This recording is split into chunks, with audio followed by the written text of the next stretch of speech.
Então, 1 Pedro, capítulo 4, a partir do versículo 1, diz assim: Portanto, uma vez que Cristo sofreu na carne, armai-vos também desse mesmo pensamento, pois aquele que sofreu na carne já está livre do pecado, para que no tempo que ainda vos resta na carne, não continueis a viver para os desejos dos homens, mas para a vontade de Deus. Porque basta que no tempo passado tenhais cumprido a vontade dos gentios, andando em libertinagem, prazeres, embriaguez, orgias, bebedeiras e idolatrias repulsivas.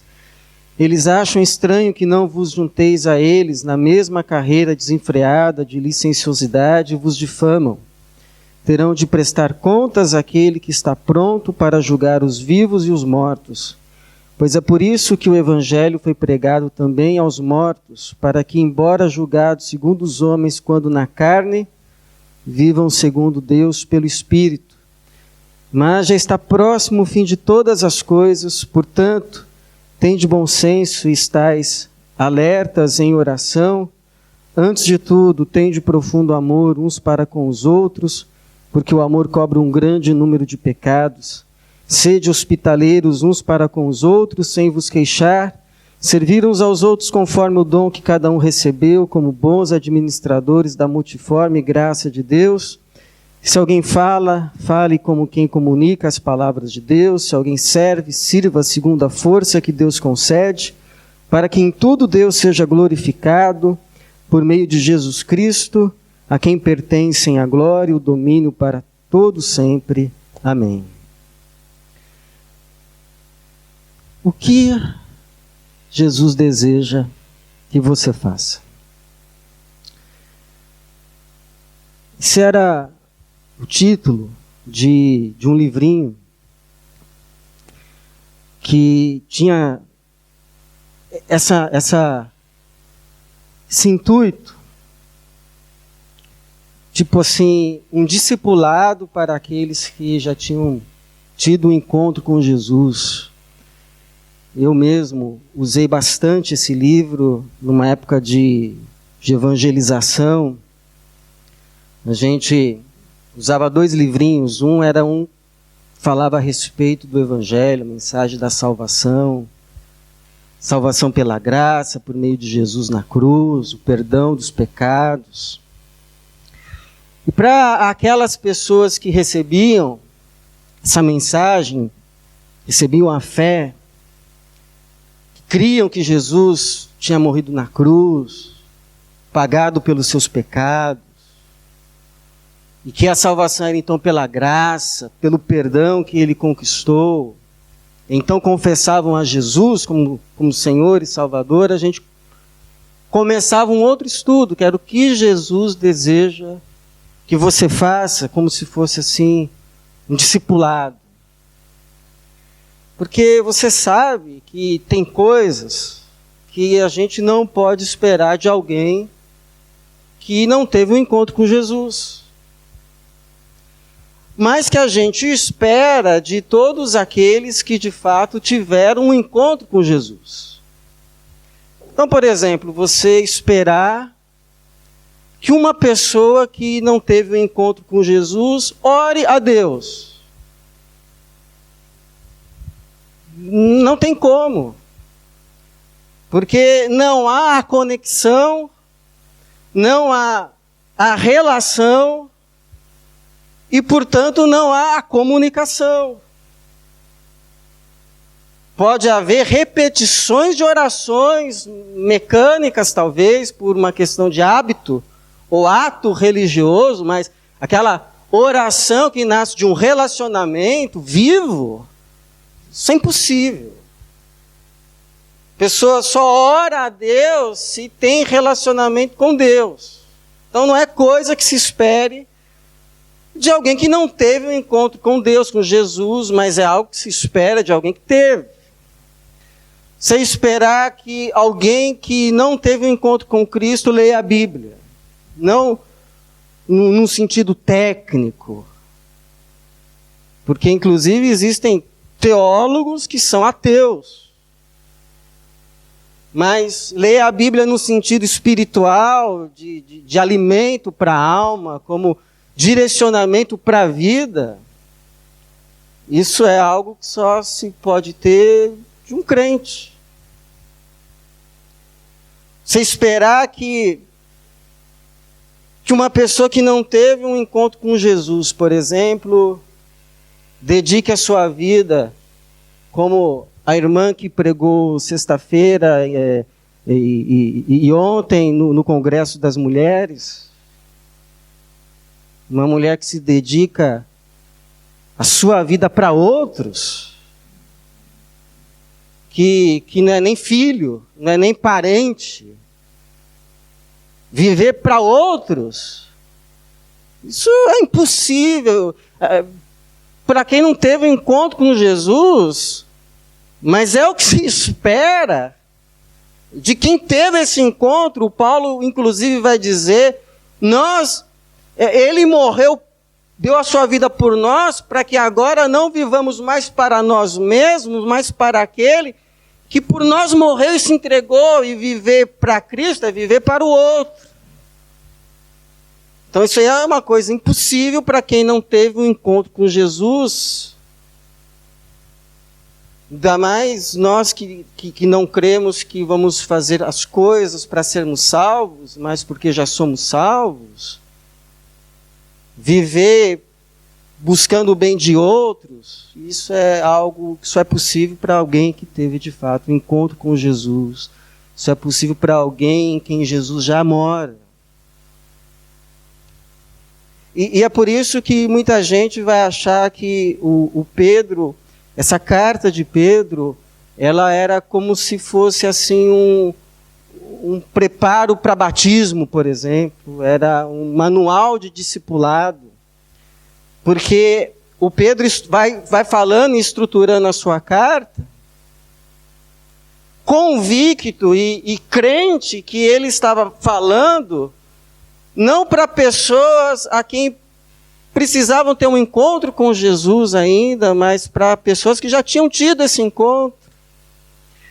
Ele vai dizer assim: olha, vocês foram comprados pelo sangue de Cristo, do Cordeiro, foram chamados à obediência. Nesse texto aqui que a gente começou a ler, ele começa com esse portanto.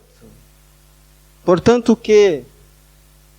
Portanto, o que ele foi falando antes, olha, versículo de número 18, porque também Cristo morreu uma única vez pelos pecados, o justo pelos injustos, para levar-nos a Deus, morto na carne, mas vivificado pelo Espírito. Versículo 21, que prefigurando o batismo, agora também vos salva, o qual não é a remoção da impureza da carne, mas a promessa de uma boa consciência para com Deus pela ressurreição de Jesus Cristo. Seja você que experimentou Jesus veio morar em você, então, portanto, e aí ele começa a falar coisas que se espera de alguém que teve essa experiência com Jesus. E ele vai usar uma expressão aqui interessante: o tempo que ainda vos resta na carne. Ele diz, portanto, uma vez que Cristo sofreu na carne, armai-vos também deste mesmo pensamento, pois aquele que sofreu na carne já está livre do pecado, para que no tempo que ainda vos resta na carne, não continueis a viver para os desejos dos homens, mas para a vontade de Deus. Para a vontade de Deus. Ou seja, ele divide assim em dois tempos a nossa vida. Você olha lá o dia que você nasceu, aí vê o dia em que você teve aquela entrega verdadeira para Jesus, você recebeu a nova vida. E desse tempo que você recebeu a nova vida, até o dia em que você vai ter um encontro com Jesus, ou Jesus vai retornar, ou você vai retornar para Ele, Ele chama de o tempo que resta na carne. O tempo que você ainda tem nesse mundo, o tempo de vida que você ainda tem. E aí é como se Ele estivesse dizendo assim, olha, agora que você tem essa nova vida, vai brotar alguns desejos no seu coração que são os desejos de Deus. E é porque você teve esse encontro, porque Jesus veio viver em você e você tem essa nova vida, é que eu posso esperar que isso aconteça. Que esses desejos passem a ser os teus desejos. Porque esses desejos não são desejos de quem está ainda daqui para cá, ainda não teve encontro com Jesus, Jesus ainda não veio morar. É loucura se eu falar isso para essas pessoas, mas para você que teve esse encontro com Jesus e vai se encontrar com Ele lá, você que está agora nessa fase da nova vida, porque Jesus está vivendo em você, vai nascer alguns desejos no seu coração, que é a vontade de Deus. E vai ser a sua vontade. Porque Ele, por meio de Jesus, está agora vivendo em você. Então a pergunta que o Pedro faria para nós, para mim, para você hoje, tendo como por certo que somos esses que estão vivendo aqui, desse lado, seria só uma assim. O que você vai fazer da tua vida? O que você vai fazer da tua vida? No tempo que te resta na carne, o que você vai fazer da tua vida? Quais são os desejos que estão brotando no teu coração para você fazer no tempo que você ainda tem na carne? Quais são os desejos que surgem no coração de uma pessoa que já recebeu a nova vida e, portanto, são desejos que se tornam evidências da salvação? Evidências de que Jesus está aí.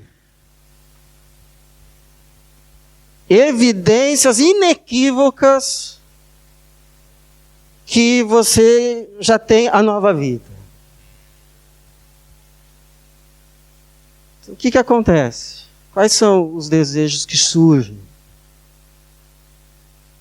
no coração de alguém que Jesus está já vivendo? Eu tenho por certo, irmãos, que pelo menos dois. Pelo menos dois desejos brotam no coração de uma pessoa que recebeu de Jesus a nova vida. Pelo menos dois brotam. Isso é certo. É certo. E esses dois desejos se tornam evidências inequívocas que a nova vida está aí.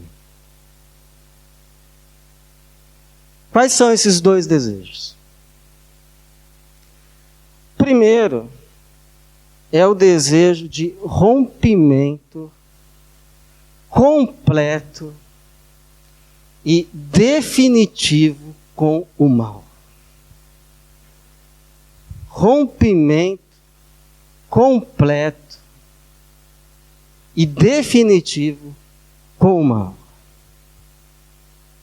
Chega uma hora assim, que você olha para trás e você diz assim, já chega. Você diz assim, já foi demais da conta. Você diz, basta, eu já pequei demais.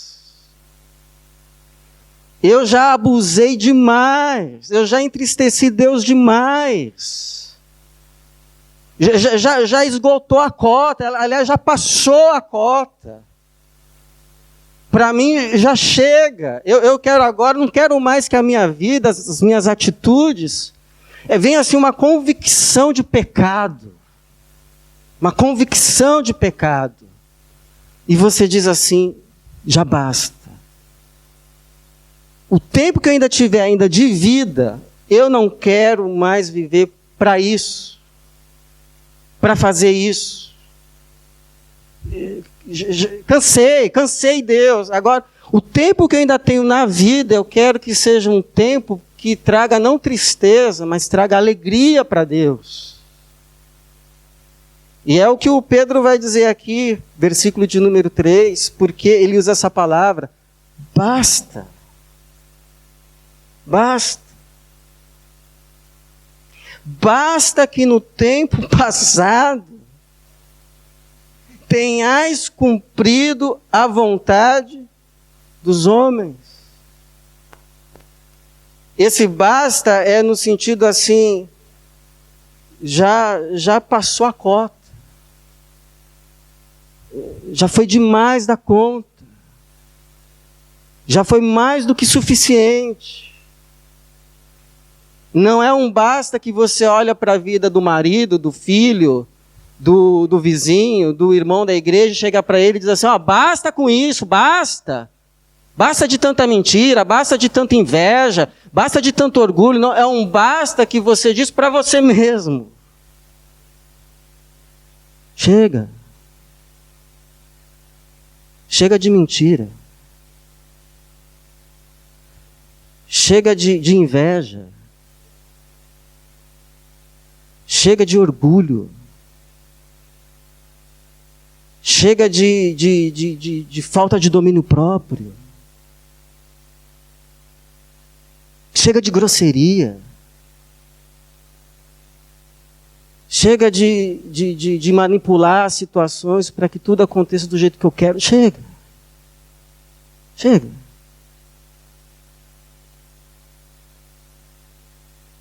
Cada um sabe o chega que tem que dizer a si mesmo.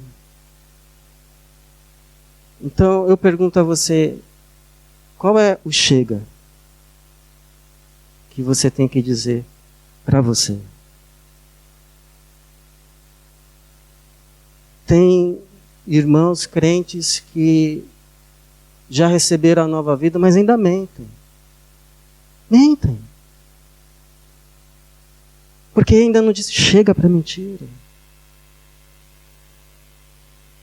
Tem irmão que já recebeu a nova vida, mas continua um mal educado.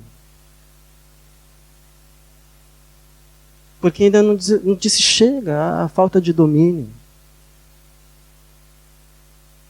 Tem irmão que já recebeu a nova vida, mas continua racista. Racista. Porque ainda não disse chega para o seu orgulho. Qual é o chega que você precisa dizer para você mesmo? E por que precisa dizer chega? Porque precisa uma hora chegar assim, cair na consciência e dizer, já chega disso, hein? Já tá bom, hein? Para! Porque o mal faz mal.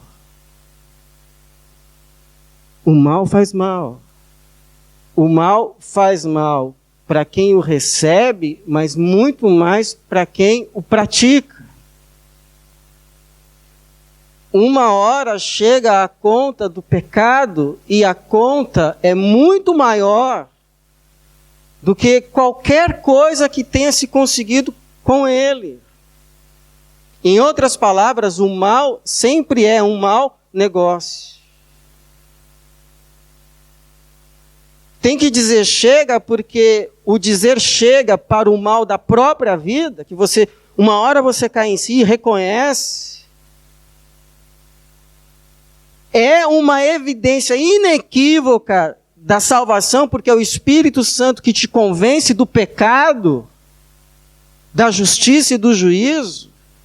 Então é uma comprovação que ele está em você, como também o não chega é uma comprovação do contrário. É uma comprovação do contrário.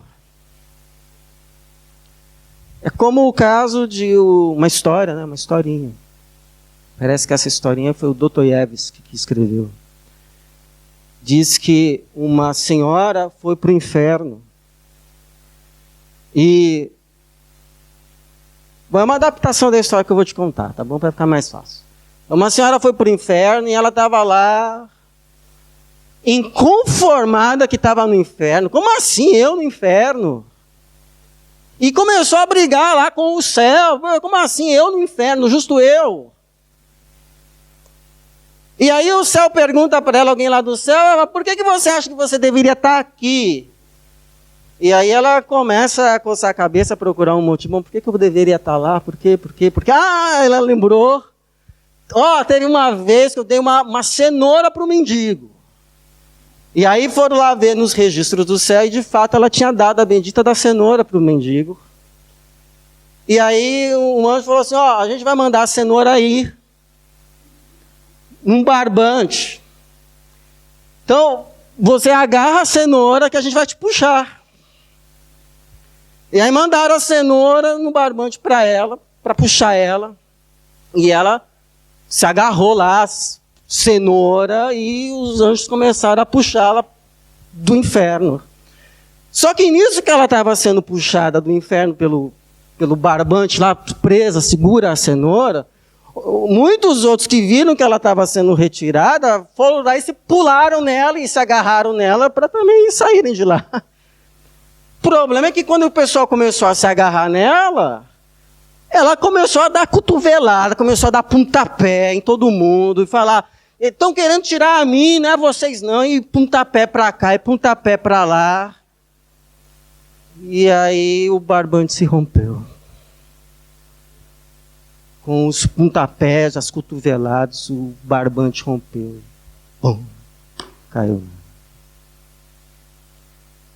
Essa é uma historinha. Não é doutrina, mas é uma historinha que expressa uma verdade bíblica. A árvore se conhece pelo fruto. Nem todo que me diz Senhor, Senhor, entrará no reino de Deus, mas aquele que faz a vontade do meu Pai. É um rompimento com o mal. Segundo, engajamento completo agora, compromissado com o bem. Porque a gente olha para trás para a nossa vida, a gente se arrepende de tudo que já fez, que entristeceu a Deus, entristeceu o Espírito Santo, entristeceu ao Senhor. A gente se entristece. E aí nasce o desejo de não entristecer mais, aí a gente começa a dizer chega para isso, chega para aquilo, basta disso, basta. Mas não é só isso que nasce. Não é só esse desejo de parar de fazer o que a gente não deve fazer, o mal. Mas nasce assim também um desejo de fazer. De servir, de se engajar, de ser útil para Deus. Não nasce só a vontade de parar de dar espinhos, mas nasce a vontade de começar a dar frutos. Dar laranjas. Dar maçãs. Dar uvas. Ser uma árvore frutífera. Não só para si mesmo, mas para outros. Porque a gente nasce o desejo de compartilhar o que de bom a gente tem com outros. Não tem mais sentido viver só para si mesmo. E aí a gente se lembra assim, a gente costuma falar mal lá da Marta, que a Marta queria fazer um monte de coisa, começou a ficar estressada, atribulada. E Jesus diz para ela, Marta, Marta, só uma coisa é necessária, igual a Maria que está aqui no meu pé, e a gente começa a falar que o problema é o serviço, mas o problema não é o serviço.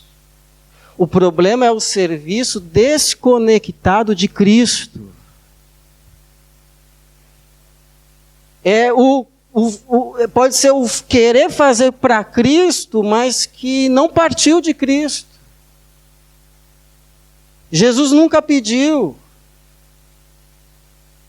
Porque antes de servir a Cristo é necessário estar com Cristo, para que daí com essa comunhão com Cristo nasça um serviço que é segundo Cristo. Por isso que o Pedro vai continuar e ele vai dizer assim, no versículo de número 7, mas já está próximo o fim de todas as coisas, portanto, tende bom senso e estais alertas em oração. Oração. Porque é dessa vida de comunhão com Jesus que vai surgir, por exemplo, um serviço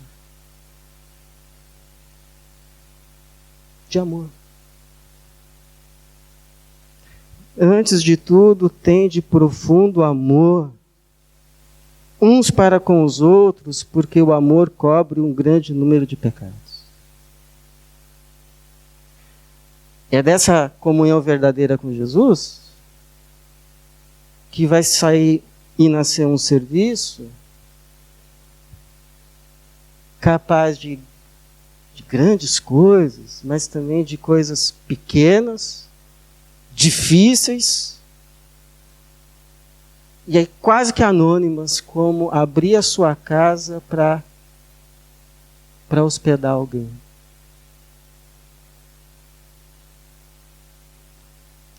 Sede hospitaleiros uns para com os outros e sem vos queixar. É dessa comunhão com Jesus que vai nascer um serviço que é segundo o dom dado por Jesus, servir uns aos outros conforme o dom que cada um recebeu, como bons administradores da multiforme graça de Deus. Vai sair um serviço que é segundo a força de Deus.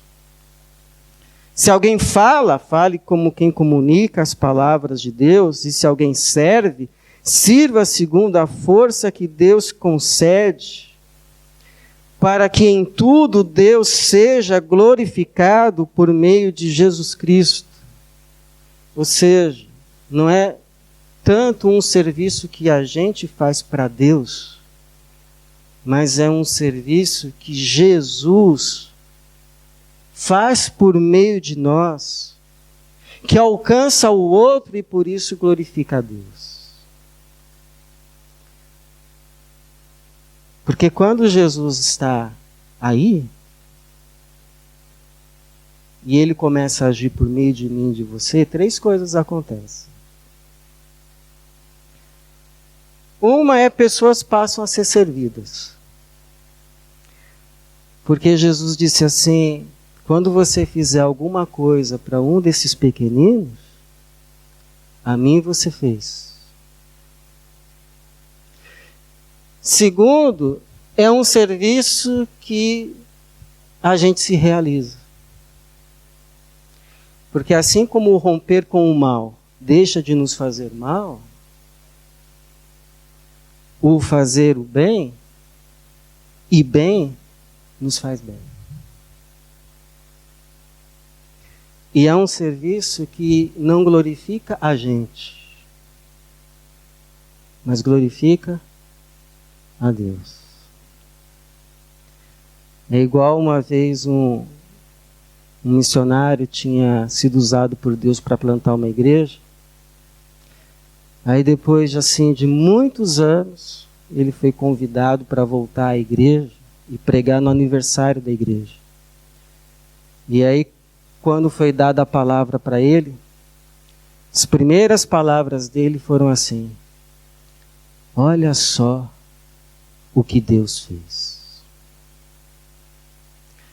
E é por isso, irmãos, que quando eu vejo alguém aqui servindo com coisas simples, como às vezes levar uma mesa, carregar uma cadeira, cumprimentar um visitante, eu geralmente chego para essa pessoa e digo assim: rapaz, puxa, como você está parecido com Jesus? Porque fica mesmo. Não foi Jesus que disse? Eu não vim para ser servido, mas para servir. Então, rompimento definitivo com o mal. E o desejo de engajamento completo, voluntário, no que é bom, no bem, no serviço, que é fruto da presença de Jesus, são duas evidências inequívocas da salvação, porque são evidências da vida de Jesus na nossa vida. Aquele Jesus que Pedro disse que na sua boca não achou engano. Ele não cometeu pecado e andou por toda parte fazendo o bem. A esse Jesus que hoje nós aqui celebramos com o pão, o vinho, a Ele seja a glória para sempre. Amém.